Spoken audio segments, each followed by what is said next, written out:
Bonjour et bienvenue pour cette émission de Sport Corner organisée par Sport et Citoyenneté au Parlement européen. Nous avons le plaisir d'accueillir deux personnalités du sport. Je vais commencer par la personnalité française, Denis Masséga, qui est le président du comité olympique et sportif français, et Marc Tarabella, qui est un député européen belge, qui sont tous les deux très impliqués dans le sport. Marc Tarabella, notamment, a pris l'initiative de lancer un intergroupe sport au Parlement européen. C'était une première.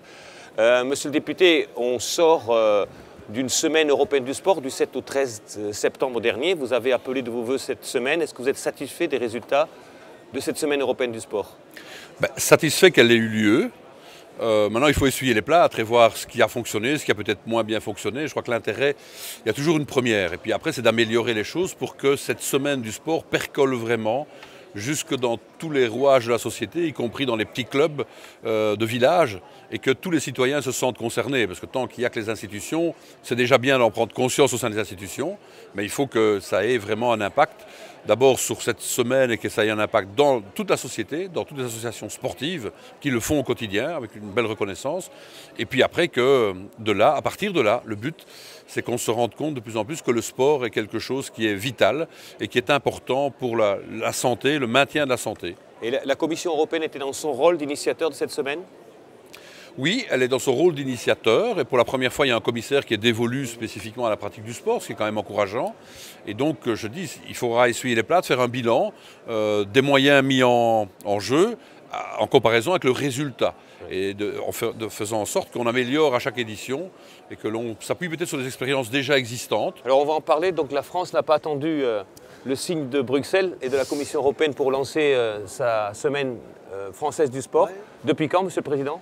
Depuis 2010. L'opération s'appelle Sentez-vous sport. Alors c'est plus facile en français qu'en anglais parce que le jeu de mots est difficilement traductible. Donc on fait depuis 2010 une opération qui chaque jour concerne une catégorie de population. Donc il y a la journée du sport scolaire, du sport universitaire, du sport dans l'entreprise, du sport dans le club, du patrimoine sportif.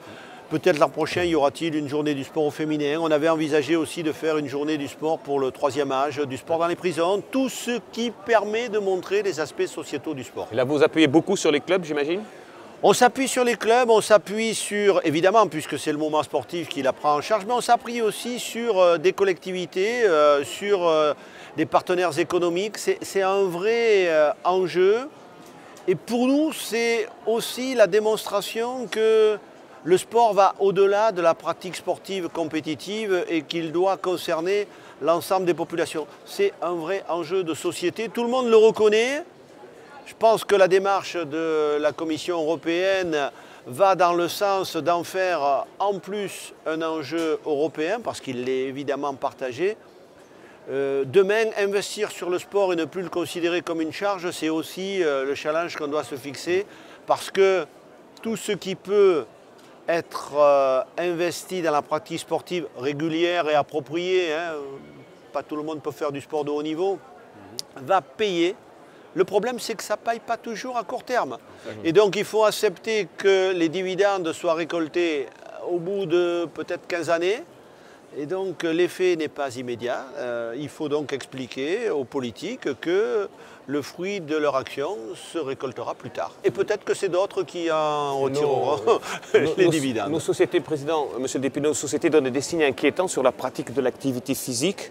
Est-ce que l'Union européenne et au niveau des institutions sportives, vous prenez conscience de cet état de déficit d'activité physique et comment y remédier? Tout à fait, on en prend conscience. Moi je me souviens, il y a quelques années, j'ai fait connaissance avec une association née en France, à Strasbourg, Ciel Bleu, qui encourage la pratique du sport chez les seniors. Et on voit notamment qu'en milieu de maisons de repos et de soins, on consomme moins de médicaments, on se sent mieux plus longtemps, et donc c'est vraiment fondamental. Donc partage d'expériences positives. Aujourd'hui, par exemple, à la Commission Agriculture, je suis rapporteur sur un dossier qui est la distribution des fruits et légumes frais dans les écoles et le lait, et des produits lactés. Eh bien, c'est aussi un enjeu éducatif. C'est mieux se nourrir, se réapproprier le goût et la texture des fruits, manger du frais. On dit 5 portions de fruits et légumes par jour, c'est vrai, mais il faut l'encourager notamment à travers les écoles et changer les comportements alimentaires et parallèlement à ça, revenir à une société où on bouge plus. C'est vrai qu'on est de plus en plus sédentaire et que la pratique sportive, couplée à une alimentation plus saine, et là on a ces deux problèmes aujourd'hui dans la société qui créent un gros problème qui est l'obésité. Je ne suis pas très crédible pour parler d'obésité, ça vous fait sourire, mais je comprends. Mais quand j'étais enfant, je n'étais pas obèse. Mais tout simplement, aujourd'hui, le risque, c'est qu'une majorité d'enfants soient obèses dès l'école primaire, parce qu'on mange trop sucré, parce qu'on mange trop salé, trop gras. Et donc, c'est vraiment un enjeu de société et couplé à la pratique sportive, c'est fondamental. Président, en France, il y a une prise de conscience aussi. Et est-ce que du côté de l'éducation nationale, cette prise de conscience est évidente aussi, selon vous? Alors moi je dirais qu'il y a deux cibles privilégiées pour nous.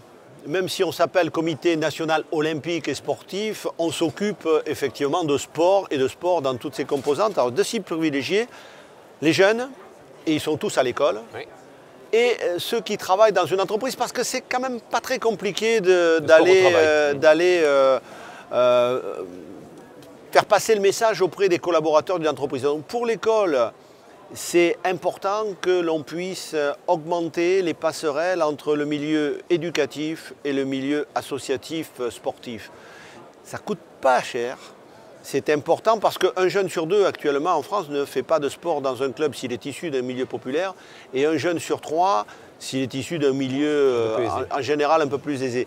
Donc c'est un vrai signal d'alarme que l'on doit tirer parce qu'il n'y a que dans un club que l'on peut acquérir un certain nombre de repères sans lesquels un homme reste taqué toute sa vie. On apprend le respect de soi-même, de la règle, des autres. On a un lien intergénérationnel, on a une vraie identité. C'est important l'identité, avoir des repères et qu'on puisse ainsi se construire. Et puis, au niveau des collaborateurs d'une entreprise, c'est un vrai enjeu économique. On a fait cette année, dans le cadre de la Semaine européenne du sport, un colloque sport et entreprise marqué par la dimension européenne, dont il ressort que la pratique sportive régulière et appropriée des collaborateurs permet, pour 1 euro investi, de récolter entre 4 et 9 euros de performance économique pour l'entreprise. Pour l'entreprise, et entre 300 et 350 euros d'économie pour la sécurité sociale. Donc c'est un vrai enjeu pour la nation, de manière très générale. Il faut favoriser le présentéisme ou lutter contre l'absentéisme, et ça revient au même. Il faut faire en sorte qu'il y ait moins de dégâts, entre guillemets, par le positionnement permanent devant un écran d'ordinateur. Ça crée des troubles musculo-squelettiques, on le sait. Donc il faut aussi qu'il y ait un meilleur management. Tout ça, le sport peut y contribuer. Alors Président, vous préparez une France sportive pour une France olympique en 2024. Les chances de... Je rêve des Jeux. C'est très bien, il faut en offrir un aux députés. Les atouts de cette candidature en 2 mots pour 2024? Alors, je dirais qu'il y a d'abord le fait que la France en sera à sa 4e candidature en 30 ans pour les Jeux d'été. Avec à chaque fois Paris en sera à sa 4e candidature. Avec des échecs. Avec en plus, au passage, une candidature de Lille et une candidature d'Annecy. La France montre on ne peut mieux son amour pour l'olympisme, son amour pour les Jeux. Pourquoi on a perdu à chaque fois, Monsieur le Président?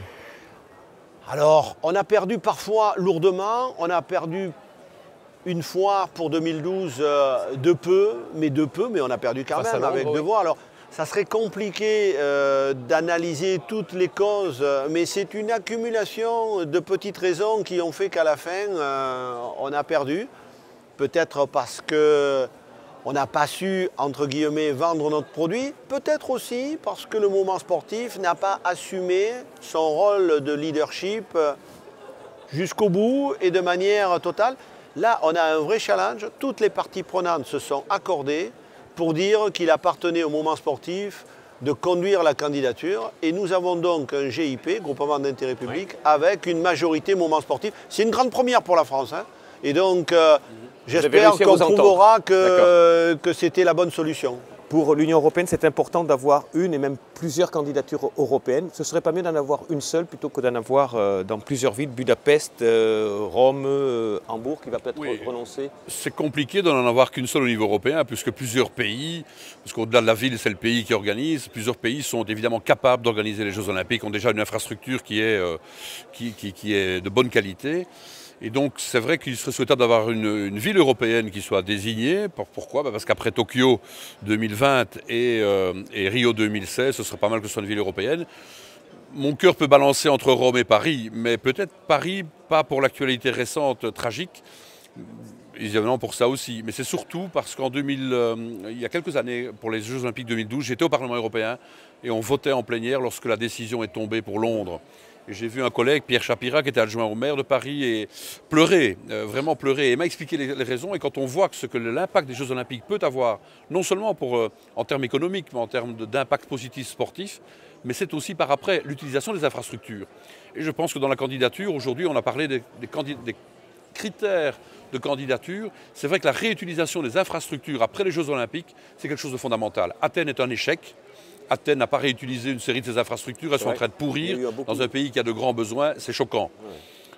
Et donc clairement, sans doute que Paris aura une excellente candidature comme il l'avait en 2012, et donc voilà pourquoi, après 2 ou 3 échecs, peut-être le Tour de Paris est venu aujourd'hui. En tout cas, je vous le souhaite, Merci, Monsieur le Président. Monsieur le Président, la durabilité de ces investissements sportifs, c'est important dans ce dossier. Il y a un point important qu'il faut souligner, c'est la prise de conscience par le CIO lui-même de la nécessité d'aménager et de faire évoluer le cahier des charges. L'agenda 2020 montre bien qu'il faut utiliser les équipements existants ou prévoir des équipements temporaires. Et je crois que l'atout de la candidature de Paris réside dans le fait que nous n'avons à construire que le parc aquatique. C'est très peu par rapport à l'existant. Et en plus, nous avons en prévision un village olympique et paralympique qui va être, je crois, absolument exceptionnel, avec un restaurant qui est prévu dans la cité du cinéma existant actuellement dans l'île Pleyel. Et donc, je crois qu'on a sur le plan technique un dossier qui correspond parfaitement aux exigences et aux prévisions du CIO. Alors, ça fait partie aussi d'un dispositif héritage. Pour moi, l'héritage le plus important, il est sociétal.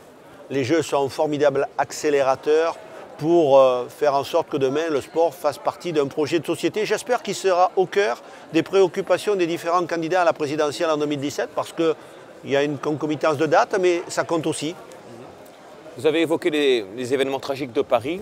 Il y a aussi un événement majeur, c'est l'afflux de beaucoup d'immigrés sur le territoire européen. Est-ce que vous pensez, monsieur le député, que le sport peut être un facteur d'intégration de ces populations lorsqu'elles seront fixées, localisées dans des communes, dans des villes de Belgique ou d'ailleurs? Oui, parce qu'évidemment, on a un afflux de candidats réfugiés sans précédent au niveau du nombre. Mais on a déjà eu des vagues dans le passé. Parfois, ils venaient du Kosovo et d'autres régions. Et très souvent, je me suis rendu compte, même en tant que responsable maire d'une petite commune, que quand les réfugiés viennent, notamment avec des enfants, l'éducation, le fait que la présence des enfants à l'école, leur désir d'apprendre la langue, le sport, l'intégration dans un club sportif avec des petits copains et des copines, est certainement un des meilleurs vecteurs pour l'intégration. Donc le sport peut y contribuer. Maintenant, c'est vrai que la vague à laquelle nous faisons face aujourd'hui, il faut d'abord répondre à l'urgence qui est de voir leur statut, de les répartir sur le sol européen. On voit les difficultés, pour répartir la solidarité. Et on voit les résistances qu'il y a au niveau européen pour décider, de la part de certains pays. Donc clairement, première chose, c'est les intégrer quelque part, les affecter à un lieu d'accueil. Et sans doute, après, que l'intégration dans des structures existantes, et notamment par la pratique sportive, est certainement un atout pour les faire s'intégrer au mieux dans leur nouvelle société, pour autant qu'ils y restent de manière permanente. Certains vont peut-être manifester le désir de rentrer une fois et on peut l'espérer, que la situation soit stabilisée en Syrie. Monsieur le Président, est-ce que les institutions sportives, le comité olympique, les fédérations sont dans leur rôle en essayant de mobiliser leurs clubs pour trouver des solutions de proximité, comme cela a été indiqué, pour intégrer ces futurs réfugiés? Je crois que vous posez la bonne question.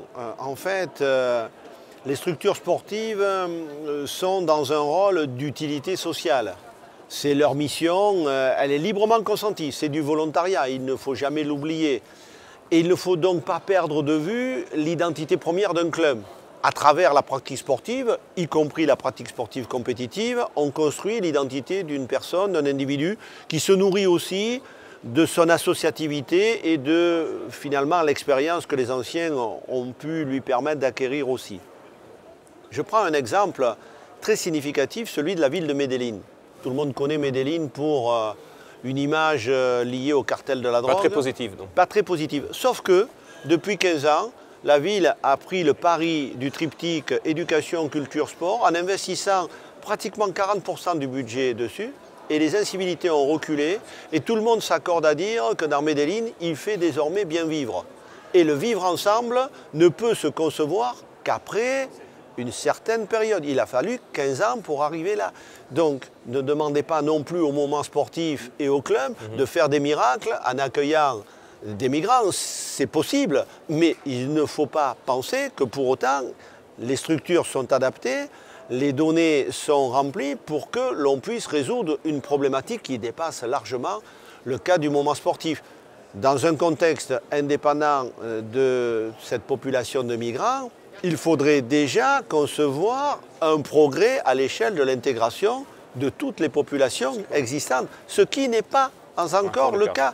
Et il y a beaucoup de travail qui reste à faire. Donc, je veux surtout indiquer qu'il y a à la fois du travail pour intégrer ceux qui sont déjà sur le territoire depuis longtemps, et il y a en plus une perspective qui est délicate sur le plan humain, mais qui ne peut pas être résolue comme ça par un appel simple à la solidarité. Je veux dire, à un moment, c'est un vrai souci de volonté politique. Vous partagez cette analyse, monsieur le député, pour conclure? Je la partage, mais pour faciliter l'intégration, je le répète, il faut une solidarité européenne où des contingents de candidats réfugiés soient acceptés dans tous les pays et au sein des pays qu'ils soient répartis, pas groupés au même endroit dans des périphéries urbaines où ça devient des ghettos et où les gens sont mal acceptés, ils font peur.